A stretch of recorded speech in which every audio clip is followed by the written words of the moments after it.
necessitem un pacte per poder lluitar contra aquesta violència masclista que encara és persistent a la nostra societat i la veritat és que necessitem a tothom.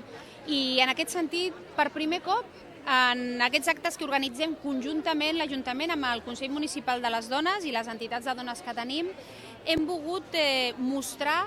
a l'escenari que els homes i les dones a Esplugues anem de la mà. Habitualment fins ara era un acte que sempre reservàvem a les dones, a expressar el nostre rebuig i ens agradava sentir-nos acompanyades també de les nostres parelles i d'aquells homes igualitaris que pensen que aquesta societat la podem construir des de la diferència però sempre des de la igualtat.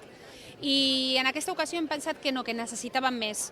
que hi ha alguna cosa que s'està escapant de les mans i per tant que era imprescindible el poder escenificar, i és precisament el que hem fet, que tothom va de la mà, que necessitem grans i joves, homes i dones, qualsevol agent de la nostra societat per dir prou a aquesta violència masclista que ja porta massa dones, massa víctimes en mans de la sense raó.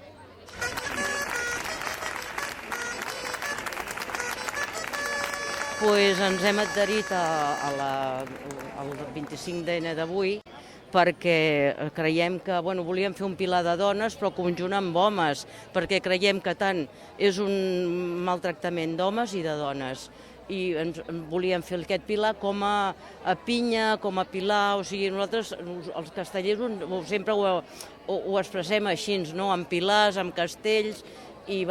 suposo que amb això és el que volíem. I nosaltres som una colla que entre homes i dones sempre estem molt ben avinguts i quan ho vam proposar nosaltres, en seguida el president va dir que sí, que volia participar i aquí estem.